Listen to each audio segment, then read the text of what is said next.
तुम्ही लाच घेता ते काय घेता ते आम्हाला काही माहित नाही. आज बसले तर उद्या कोण घेतं लाच? तो कोण XYZ पण खरंच घेतात का? घेतात ना. इकडं इकडे भरपूर आहे. तरी कोण घेतं? प्रशासन घेतं किंवा कोण घेतं? काय? सर्वेच वयाच्या 64 वर्षांचा तुम्ही आता बघा ती रुमाल विकतो बघा. हे रुमाल कुठे आहे? हे रुमाल, हे बघा. ते हातावर विकतो. त्या रुमालावरती माझं घर चालेल काय करायचं सांग. साधारणपणे किती फेरीवाले आहेत तुमच्याकडे? कमीत कमी मॅडम 10,000 फेरीवाला. 10,000 फेरी. 10,000 फेरीवाले अख्ख्या दादर मध्ये 10. जे बिझनेस करणारे लोक जे आपल्या लोकल मध्ये इथून माल उचलतात आणि तिकडे नेऊन विकतायत, तो जो डिफरन्स आहे ते त्यांचं घर चालवतात त्याच्यावरती काय सोय करते. ठीक आहे, आता हे फेरीवाला समजा करतो, परत 8 दिवसांनी परत काय नाही चालू होणार, परत सेम चालू होणार. पण तुम्ही 8 दिवसांनी परत ना त्याची काहीतरी परमनंट सोय करा ना. म्हणून आम्हाला पर्यायी जागा द्या. आम्ही तुम्ही साधारणपणे कधी दखल केली होती complaint? आता आम्ही पुष्कळदा कारवाई होतात, आम्ही बेधरून जातो. त्यांच्या काही ज्यांच्या मनात असतं तेव्हापर्यंत लावू देतात. त्यांचं मन संपलं, यांची कारवाई चालू झाली की आम्ही बेघर होऊन जातो. दुसरे राज्यात जाऊन दे ना. आपलं भारत नाही, भारताचा बाहेर जाऊन दे ना. तिथे ऑन असेल ना. असं काय झाला लगेच त्यांना फाशी देतात, त्यांना मारतात.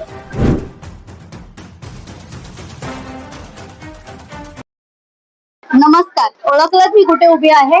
नाही ओळखणार नाही तुम्ही, कारण नेहमी गजबजलेलं असणारं दादर स्टेशन आणि नेहमी गजबजलेलं आणि रहदारीनी आणि फेरीवाल्यांनी असलेले दादर स्टेशन आज मोकळं झालेलं आहे. याचं कारण असं, हृदयविकाराचा झटका आला होता, मात्र तिकडून फेरीवाल्यांमुळे आणि इकडच्या रहदारीमुळे ही अँब्युलन्स आपली केम हॉस्पिटल पर्यंत जायला थोडा एक काही वेळ लागला. 1 ते 2 तासाचा अंतर लागला. त्यामुळे त्याच्यानंतर भाजपा नेते अक्षता तेंडुलकर यांनी इकडून हात घालून हे अतिक्रमण उठवलं होतं. डाव्या साईडला आहे दादर स्टेशन. तर जवळजवळ मुंबईची जनवाहिनी बोलणारं हे दादर स्टेशन जे 1868 साली निर्माण झालं होतं आणि हे मध्यम रेल्वे आणि सेंट्रल रेल्वेच्या मध्यम जंक्शनवर येतं, जिथे ह्या दोन्ही मार्गावर रस्ते जोडले जातात. हे स्टेशन असं आहे की जे फेरीवाल्यांसाठी आणि इतर धंदेकऱ्यांसाठी आणि खूप जणांसाठी हे फायदेशीर ठरतं. इकडनं खूप जण ये जा वगैरे करतात आणि मात्र अक्षता तेंडुलकर यांनी हे अतिक्रमण उठवल्यानंतर चांगलीच गोष्ट आहे. प्रशासनाने हे अतिक्रमण उठवलं की त्याच्यासाठी प्रशासन नक्की कधी जागा होणार, हे होणार, करून देणार का? मात्र प्रशासनाने फक्त त्यांना उठवलं आणि त्यांच्यावर त्यांची गैरसोय झाल्याचे आपल्याला निदर्शनास आले. व्यथा काय हे जाणून घेऊया. कारण हे फेरीवाल्यांचं म्हणणं असं आहे की ते स्थानिक आहेत आणि त्यांना एक सोयीची जागा द्यावी आणि त्यांना एक मर्यादा प्राप्त जागा द्यावी आणि ती मर्यादा त्यांनी ओलांडली तर तुम्ही आमच्यावर कारवाई करा, असं त्यांचं म्हणणं आहे. तर चला मग आपण त्यांच्याकडूनच जाणून घेऊया त्यांची मतं काय आहे. फेरीवाल्यांचं नंतर काय होणार, त्यांना जागा देणार की नाही असा प्रश्न पडला होता. तर आपल्यासोबत काय इकडे फेरीवाले उभे आहेत, त्यांची काय व्यथा आहे आणि त्यांचं म्हणणं काय आहे आपण थेट त्यांच्याकडूनच जाणून घेऊया. तो काय म्हणणं आहे तुमचं? आम्ही इकडचे खूप जुनेवाचे रहिवासी पण आहे आणि इथे फेरीवाले आहे. आम्हाला नोकऱ्या नाही काय नाही, आम्ही फक्त फेरीच्या धंद्यावरच आमचं घर गुजारा सगळं करतोय मॅडम. आता आम्हाला इथे कमीत कमी 40 वर्ष झाली फेरीचा धंदा आहे आणि आम्ही फेरीवाले आहेत. आमच्या फेरीचा म्हणजे भाजीवाले आहेत आम्ही सगळे. आता हे फेरीचं बंद झाल्यामुळे आमचं मुलं बाळांचं शिक्षणाचं, घराचा खर्च सगळं काही आमचं या फेरीच्या याच्यावर नसतं. आमच्याकडे हमाल जे येतात त्या हमालांचा खर्च, जे माल पाठवतात त्यांचा सगळं काय आमच्या एका धंद्यावर सगळ्यांचं चालतं. आता हे सगळं बंद असल्यामुळे मॅडम आम्ही सगळेच जण दुःखी आहे. पण तुम्हाला नाही वाटत का ती घटना झाल्यानंतर अँब्युलन्स तर गर्दी खूप वाढते, तर त्यामुळे फेरीवाल्यांमुळे त्रास होतो असं तुम्हाला नाही वाटत का? त्यामुळे नाहीये मॅडम. मग कशामुळे तुम्हाला असं वाटतं? आम्हाला पहिले आम्ही पावत्या भरत होतो, पावत्या पैसे देऊन पावती भरून आम्ही नंतर आमच्यावर सर्वे करण्यात आले. युवाचा, माडाचा सगळ्यांचा आमचा सर्वे झाला. पर्यायी जागा दिली. आम्हाला पर्यायी जागा द्या, फेरीचा व्यवस्थित आम्हाला धंदा करू द्या. आम्हाला आमच्या मागण्या काहीच नाही, फक्त आम्हाला एक व्यवस्थित कुठंही बसवा, पण व्यवस्थित बसवा, व्यवस्थित एक द्या. आम्हाला पर्यायी जागा देण्यात नाही आली. आमच्याकरता जनता मार्केट बांधण्यात आलं, तिथे पण फेरीवाल्यांना देण्यात नाही आलं. आम्हाला पर्यायी जागा द्या. आम्ही साधारणपणे कधी दखल केली होती ही कंप्लेंट? आता आम्ही पुष्कळदा कारवाई होतात, आम्ही बेघर होऊन जातो. त्यांच्या काही ज्यांच्या मनात असतं तेव्हापर्यंत लावू देतात. त्यांचं मन संपलं, यांची कारवाई चालू झाली की आम्ही बेघर होऊन जातो. साधारणपणे किती फेरीवाले आहेत आता तुमच्यासोबत? कमीत कमी मॅडम 10,000 फेरीवाला. 10,000 फेरी. 10,000 फेरीवाले अख्ख्या दादर मध्ये 10. सकाळी होलसेल भाजीवाले आहेत, इकडे सगळे भाजीवाले पूर्ण दादरमध्ये भाजीवाले आहेत. त्याच्यानंतर मग कपडेवाले, भाजीवाले, फ्रूटवाले असे सगळे टोटली ही 24 तास धंदे करणारे कमीत कमी 10,000 आहेत आणि 10,000 सध्या बेरोजगार आहेत. आता प्रशासनाकडे नक्की तुमची मागणी काय आहे? आम्हाला पर्यायी जागा नाही देऊ शकत. स्थायिक जागेवर आम्हाला व्यवस्थित बसवू द्या. आम्हाला सांगा की पट्टे मारून द्या, की आम्हाला एक स्थायिक थोडं जागेवर आम्हाला व्यवस्थित करून द्या. या बाबा तुम्ही स्थायिक आहात, जुने आहात, इथे एक मर्यादा द्या आम्हाला. या मर्यादेमध्ये तुम्ही फेरीचा धंदा व्यवस्थित करा, पण आम्हाला मर्यादा तर द्या. काहीतरी आम्हाला हक्काने काहीतरी तर द्या. एवढ्या वर्षापासून आम्ही सगळं काही करत आलोय. आमच्या नावावर सर्वे पण झाले. एक झोपडपट्टीवाल्याला झोपडी तुटलं तर त्याला पर्यायी जागा मिळते मॅडम, पण आम्हाला पण तर काही आहे. आणि हा फेरीचा कोणाकडनं काही न घेता करण्यात येतो. हा स्वतःच्या बळावर फेरीवाला स्वतःच्या पैशाने स्वतःच्या हिंमतीने करतो. ना पोलीस प्रोटेक्शन नाही बीएमसी कोणी पण करतो. आम्ही आमच्या बळावर असतो. नाही आम्हाला कोणाकडनं कर्ज ना काही ना काय. फेरीवाला हा स्वतःच्या बळावर जगतो आणि आपल्या मुला बाळांना पण जगवतो. पण इथे टप्प्याटप्प्यांवर फेरीवाले बसतात तर त्याच्यामुळे रहदारी आणि गर्दी खूप वाढते. मॅडम जर रहदारी आहे मान्य आहे, जे आम्ही 40 वर्षापासून जिथे फेरी करत होतो त्यांना एक टप्पा तुम्ही द्या. एक टप्पा द्या ना, की पब्लिकला जाण्याकरता मोकळी जागा सुटली पाहिजे. पर्यायी जागेत तुम्ही धवेत फेरी पण करू आणि पर्यायी जागा पण. म्हणजे सगळं सिस्टमॅटिक करा. म्हणजे आम्ही पण हात जोडून विनंती करतोय ना, की आम्हाला एक सिस्टमॅटिक पर्यायी जागा द्या, मर्यादा द्या. या मर्यादेच्या बाहेर जर आम्ही फेरीवाले जाते तर गुन्हेगार आहे. मान्य आहे, फेरीवाल्यांची पण व्यथा आहे वेगळे, पण तुम्हाला हे कितपत योग्य वाटते? माझ्या मते ठीक आहे, लोकांसाठी पण चांगला फिरायला बिण्यासाठी जाण्यात होईल.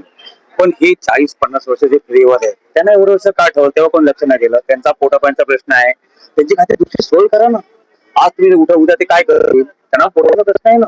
आणि तुम्ही जे करणार असाल ना संपूर्ण राज्यात करा. मग असं नको दादरी हल्ली गावागावातून स्थळ कराय. पण तुम्ही उठत आहे त्या फेरीवाल्याचा विचार पब्लिकला ठीक आहे, पब्लिक राहायला रोड चांगला पाहिजे.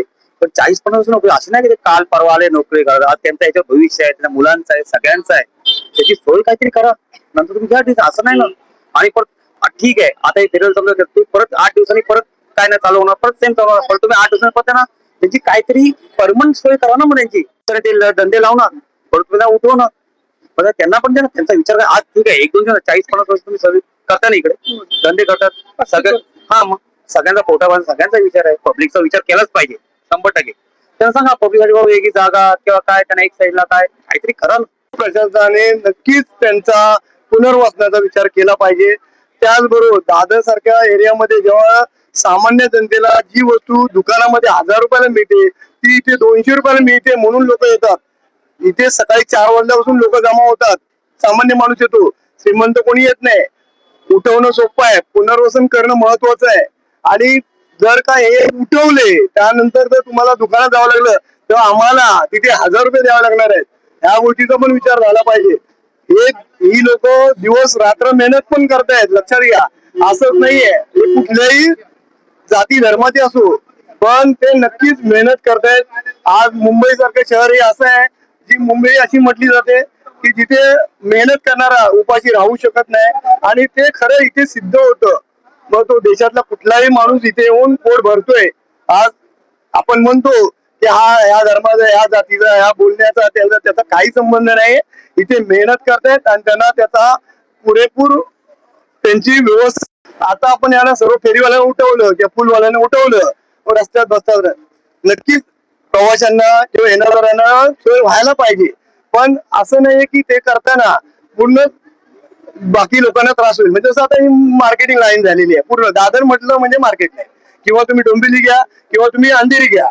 पूर्ण मुंबईमध्ये आता हे सर्व अभियान चालू आहे फेरीवाल्यांबद्दलचं. पण ते करताना त्यांचा विचार पण झाला पाहिजे सामान्य जनतेचा. मग तुम्ही या दुकानदारांना 1000 रुपयाची वस्तू घ्यायला भाग पाडणार का आम्हाला? ही आम्हाला इथे एक म्हणजे इनडायरेक्टली ही महागाई वाढणार आहे. ऑलरेडी महागाई आहे. सामान्य लोक इथे काय येतात, आज तुम्हाला मेथीची भाजी म्हणा किंवा तुम्हाला भाजीपाला म्हणा ते 10 रुपयातली मूळ येतोय म्हणून येत आहेत. मग थोडे लो क्वालिटी जरी असेल तरी लोक इथे येत आहेत. सकाळी जे बिझनेस करणारे लोक जे आपल्या लोकल मध्ये इथून माल उचलतात आणि तिकडे नेऊन विकतायत, तो जो डिफरन्स आहे ते त्यांचं घर चालवतात त्याच्यावरती काय सोय करते. तर प्रशासनाने सर्वसामान्य माणसांसाठीच फेरीवाल्यांना उठवलं होतं. मात्र हीच सर्वसामान्य माणसं आज या फेरीवाल्यांच्या पाठीशी उभी आहेत आणि त्यांना पाठिंबा देत म्हणतात की फेरीवाले उठवणं चुकीचं नाहीये, पण त्यांना एक प्रशस्त जागा करून द्या किंवा त्यांना एक त्यांची वेगळी सोय करा. आता हीच महागाई तुम्ही लोक आता हे कपडे यायला गेले, काय भाज्या यायला गेले, मॉल मध्ये गेले, कुठेतरी आपल्या शॉप मध्ये गेलो, ते कितीला पडतं आपल्याला, ते महाग पडतात. पण हे दादरला स्वस्त भेटतात त्याच्यासाठी माणसं येतात. पण तुम्ही त्याला उठवलं, हा तुम्ही लाच घेता ते काय घेता ते आम्हाला काही माहित नाही. आज बसले तर उद्या कोण घेतं लाच? ते कोण XYZ पण खरंच घेतात का? घेतात ना. इकडं इकडे भरपूर आहे. तरी कोण घेतं? प्रशासन घेतं किंवा कोण घेतं? काय सर्वेच जागेवाला पण घेतो इकडून. आम्ही तर सामान्य माणूस आहे, इथं सगळ्यांना माहिती आहे. तुम्ही धंदा करतो तू इकडे, तर तुझा तू 1 रुपये 10 रुपये कमवते, त्याच्यात पण 2 रुपये मला भेटले पाहिजे. इकडे अशी माणसं आहे, सगळीकडे आहे. ते झाल्यानंतर तुम्ही परत उठवणार, त्याला नाही दिलं तर तुम्ही त्याला मारहाण करणार. मारहाण करून तुम्ही त्याला उठून बाहेर टाकणार.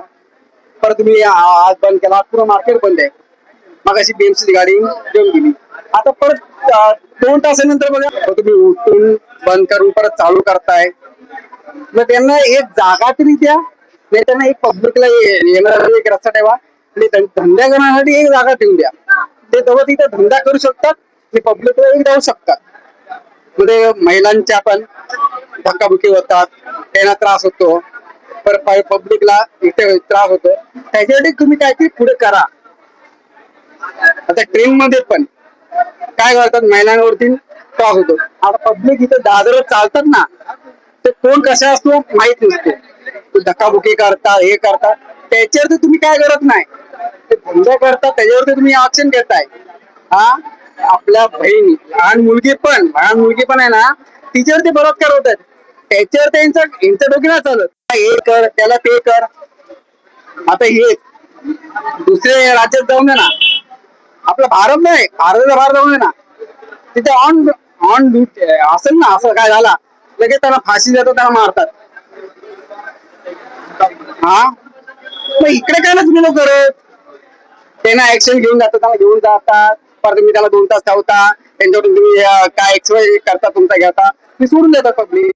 पालन पोषण करताय त्यांच्या लागतात. हा मग धंदेवाल्यांच्या पब्लिक आहे तर त्यांच्या मागे काय लागतात. आता ते 10 रुपयाची 20 रुपयाची भाजी इथे त्यांना 10 रुपयाला भेटते का? बाबा आपल्याला घर चालवायचं आहे, घर चालवण्यासाठी आपल्याला हे करायला मेहनत करायची आहे. आता तुम्ही महागाई कुठे आणून ठेवली. आता हे पहिले होते 1 रुपयामध्ये 12 खायचे, 4 द्यायचे. तेव्हा 300 रुपये गॅस होता. आता गॅस भाव कुठे गेला.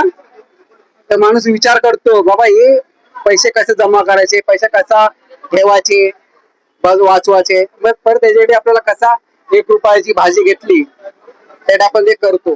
आपण एवढं जाऊ शकत नाही. मॉलला गेलो तर भाज्यामध्ये कशा असतात माहित नाही. आता ते कॅडबरी मध्ये माझ्या बाजूला ती मुलगी होती, तिने कॅडबरी खाल्ली, तिला ऑन द स्पॉट ती डेट झाली. काय निघाले, आतले किडे निघाले. यांना याच्यावरती काय नाही, त्यांना त्यांच्यामध्ये पैसे भेटतोय, कमिशन भेटतोय, तर हे त्यांचं ते चाललंय.